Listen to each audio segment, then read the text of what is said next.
नमो तस् भगवतो अरहतो सम्मा संबुद्धस्स। सभी धम्म मित्रों को सप्रेम जय भीम, नमो बुद्धाय। बौद्ध भारत में आपका स्वागत है। दीघ निकाय का जो ब्रह्मजाल सूत्र चल रहा है उसमें आज तीसरा विषय है महाशील। बुद्ध में महाशील। जिस प्रकार कितने श्रमण ब्राह्मण श्रद्धापूर्वक दिए गए भोजन को खाकर इस प्रकार के हीन नीच विद्या से जीवन बिताते हैं। सबकी पोल पट्टी खुल रही है। आज भी ये सब चीज़ें आप देख ही रहे हैं। तंत्रा मंत्रा करके, हाथ देख करके, तमाम प्रकार के ढोंग करके और लोग रोजी रोटी कमा रहे हैं और पता नहीं क्या क्या वरदान उनको देते हैं। अब वो कौन कौन से हीन और नीच विद्या हैं, यहाँ उसका उल्लेख मिलता है।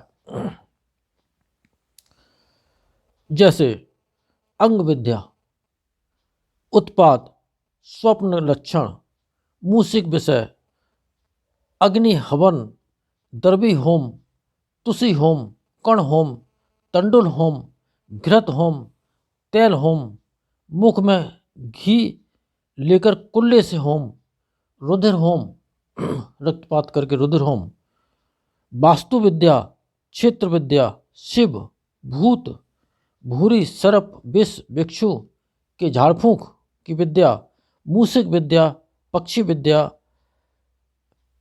सर्प परित्राण मंत्र, जाप जिससे लड़ाई में बाण शरीर पर न गिरे, इस तरह के जाप, और मृग चक्र। उस प्रकार श्रमण गौतम इस प्रकार की हीन विद्याओं से निंदित जीवन नहीं बिताते हैं। ये सब हीन विद्या हैं और ये निंदित विद्या हैं। इस प्रकार श्रमण गौतम ये इस तरह से जीवन नहीं बिताते हैं। भिक्षुओं अथवा जिस प्रकार कितने श्रमण और ब्राह्मण इस प्रकार की हीन विद्या से निंदित जीवन बिताते हैं, जैसे मणिलक्षण, वस्त्र, दंड, असी, बाण, धनुष, आयुध, स्त्री, पुरुष, कुमार, कुमारी, दास, दासी, हस्ती, अश्व, भैंस, वृषभ, गाय, अज माने बकरी, मेष, मुर्गा, बतख, गोह, कर्ण का, कच्छप और मृग लक्षण। उस प्रकार श्रमण गौतम इस प्रकार से हीन विद्या से निंदित जीवन नहीं बिताते हैं। भिक्षुओं अथवा जिस प्रकार निंदित जीवन बिताते हैं, जैसे राजा बाहर निकल जाएगा, नहीं निकल जाएगा, ऐसा एक गैस लगाते हैं कि ये राजा की मतलब बाहर निकल जाएगा कि नहीं निकल जाएगा, है ना। यहाँ का राजा बाहर निकल जाएगा, बाहर का राजा यहाँ आ जाएगा, यहाँ के राजा की जीत होगी, बाहर के राजा की हार होगी, यहाँ के राजा की हार होगी, बाहर के राजा की जीत होगी।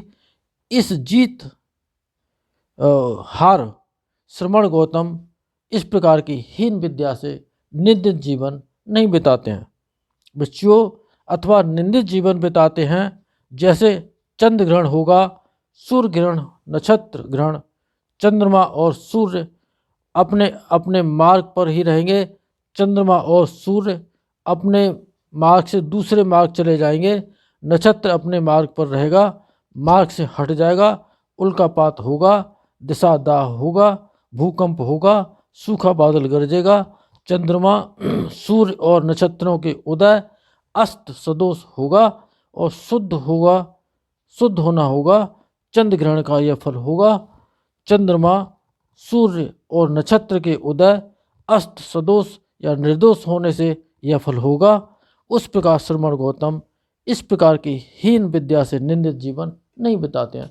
अभी तक आपने भगवान बुद्ध के स्वभाव के बारे में इतना नहीं जाना होगा जितना इस दीघ निकाय में पहले ही ब्रह्मजाल सूत्र में आप बहुत कुछ जानने वाले हैं। वीडियो पूरे देखते रहिएगा। भिक्षुओं अथवा निंदित जीवन बिताते हैं, लोग इस तरह से बिताते हैं जीवन। अच्छी वृष्टि यानी कि अच्छी बरसात होगी इस बार, है ना। बुरी बुरी वृष्टि होगी, यानी कि बरसात होगी ही नहीं। सस्ती होगी, महंगी होगी, कुशल होगा, भय होगा, रोग होगा, आरोग्य होगा, हस्तरेखा विद्या, गणना, कविता पाठ इत्यादि। इस प्रकार श्रमण गौतम हीन विद्याओं के द्वारा आजीविका नहीं चलाते हैं और न ही इस तरह से जीवन बिताते हैं। बिच्छू अथवा निंदित जीवन बिताते हैं, जैसे सगाई, विवाह, विवाह के लिए उचित नक्षत्र बताना, तलाक यानी कि जो डाइवोर्स होता है उसके लिए उचित नक्षत्र बताना, उधार या ऋण में दिए गए रुपयों के वसूल करने के लिए उचित नक्षत्र बताना, उधार या ऋण में दिए गए देने के लिए उचित नक्षत्र बताना, सजना धजना, नष्ट करना, गर्भ पुष्टि करना कि लड़का होगी कि लड़की होगी, मंत्र बल से जीभ को बांध देना,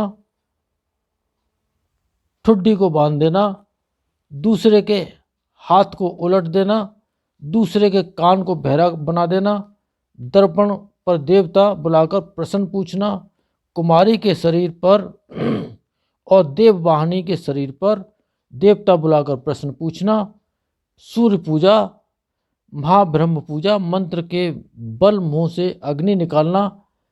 उस प्रकार श्रमण गौतम हीन आजीविका चला करके निंदित जीवन नहीं बिताते हैं। बिच्छू अथवा निंदित जीवन बिताते हैं, जैसे जो लोग इस तरह के काम करते हैं वो निंदित जीवन है वो बिताते हैं, वो भगवान बुद्ध ऐसा कुछ नहीं करते।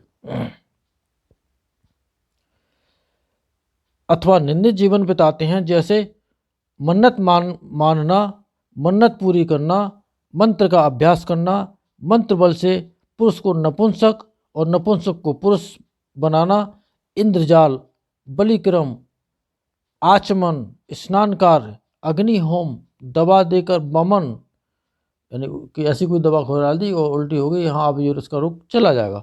विरेचन, ऊर्ध्व विरेचन, सिरो विरेचन कराना, कान में डालने के लिए तेल तैयार करना, आँख के लिए नाक में तेल डालकर छिकवाना, अंजन तैयार करना, छुरी कांटे की चिकित्सा करना, वैद्य कर्म। उस प्रकार श्रमण गौतम हीन जीवन नहीं बिताते हैं, निंदित जीवन नहीं बिताते हैं। विषयों, ये शील तो बहुत छोटे और गौण हैं जिनके कारण अनाड़ी लोग मेरी प्रशंसा करते हैं। इस तरह से भगवान ने इस तरह की प्रशंसा वाले जो शील हैं भगवान ने बताए कि इतने छोटे हैं कि इनका कोई मेरे लिए महत्व नहीं है। इन सत्य वचनों से आप सबका मंगल हो, भला हो, कल्याण हो। ये महाशील पढ़े गए, इस महाशील के महाप्रताप से आप सबका मंगल हो, भला हो, कल्याण हो। संसार के सारे प्राणी सुखी हों। साधु साधु साधु।